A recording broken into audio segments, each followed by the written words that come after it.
Ida Kamińska urodziła się w Odessie, ale można by powiedzieć, że była warszawianką. Urodziła się w Odessie dlatego, że jej mama Ester Rachel Kamińska, chyba taka największa matka teatru żydowskiego, jej ojciec Abraham Izak Kamiński byli na tournée w tym czasie właśnie w Odessie. Urodziła się w hotelu, że było śmieszniej, teatralna Gastinica. Jej mama, jej tata byli aktorami, tata był reżyserem, prowadził teatr. Jej siostra Regina, o której mało kto pamięta, była prawdopodobnie świetną aktorką, niestety bardzo młodo zmarła. A Ida Kamińska zadebiutowała już w 1904 roku w spektaklu w teatrze Jardin d'Hiver, czyli Ogródek Zimowy przy ulicy Chmielnej w Warszawie. No miała raptem 5 lat. Kariera Idy Kamińskiej w okresie międzywojennym jest szalenie ciekawa, ponieważ Ida Kamińska z jednej strony prowadziła właśnie swój własny teatr, z drugiej strony jeździła po świecie. Miała ogromne tournée po Belgii, ogromne tournée po Francji i tam spędziła prawie rok.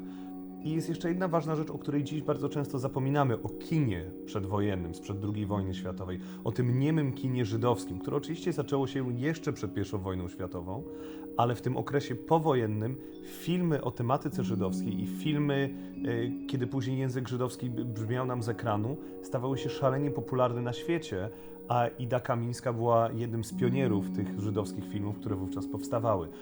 Myślę, że Ida Kamińska jest inspiracją dla młodych twórców dzisiaj. Wystąpiła w Czarnej sukni Janusza Majewskiego chociażby, wystąpiła we Franku V, spektaklu Konrada Swinarskiego, więc ona aktywnie uczestniczyła w powojennym życiu kulturalnym w Polsce. Największym osiągnięciem w karierze Idy Kamińskiej można byłoby powiedzieć, że była nominacja do Oscara. Ale chyba największym jej osiągnięciem tak naprawdę było to, że po II wojnie światowej zachowała kulturę jidysz od zagłady.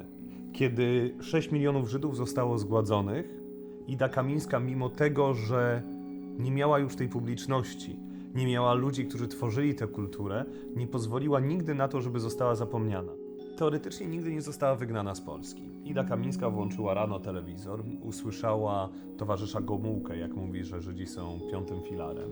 Uznała, że w kraju, w którym nie może tworzyć, w którym nie jest do końca mile widziana, nie chce trwać. Rząd holenderski załatwił jej wizę do Austrii. Pojechała przez Wiedeń do Izraela, a z Izraela wyemigrowała do Stanów Zjednoczonych, gdzie mieszkała przez ostatnich 12 lat swojego życia.